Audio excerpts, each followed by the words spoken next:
Une nouvelle ère historique ne se manifeste pas nécessairement dans notre propre sphère d'influence. Matthieu 9h17. 001. Le Seigneur Dieu a toujours instauré une nouvelle ère. Non pas dans notre sphère d'influence, mais ailleurs, en un lieu nouveau. L'histoire nous montre que les peuples de l'ancienne ère ont toujours été amenés à la nouvelle. Les Israélites pensaient accueillir la nouvelle ère en Égypte. Cependant, le Seigneur Dieu envoya un homme nouveau, Moïse, pour les faire sortir d'Égypte.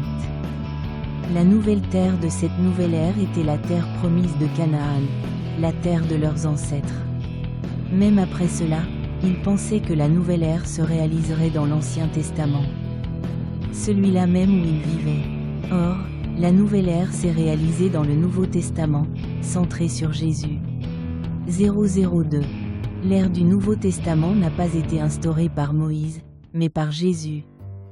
Jésus a dit, comme Moïse l'a dit, « Il vient quelqu'un comme moi, il est venu et il accomplit l'histoire de cette nouvelle ère. » Celui dont Moïse a parlé, c'est moi, Jésus.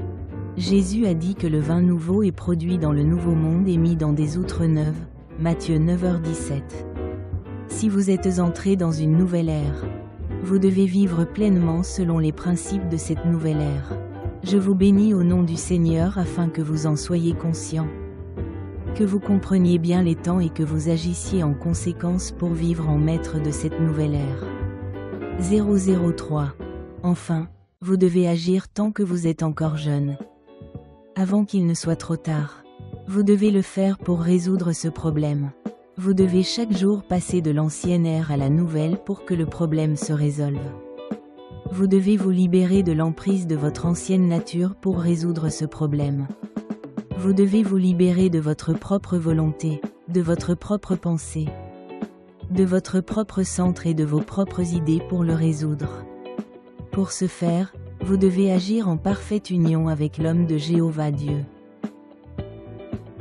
Évangile chrétien société missionnaire pasteur Jeong Myeong Seok prédication du dimanche.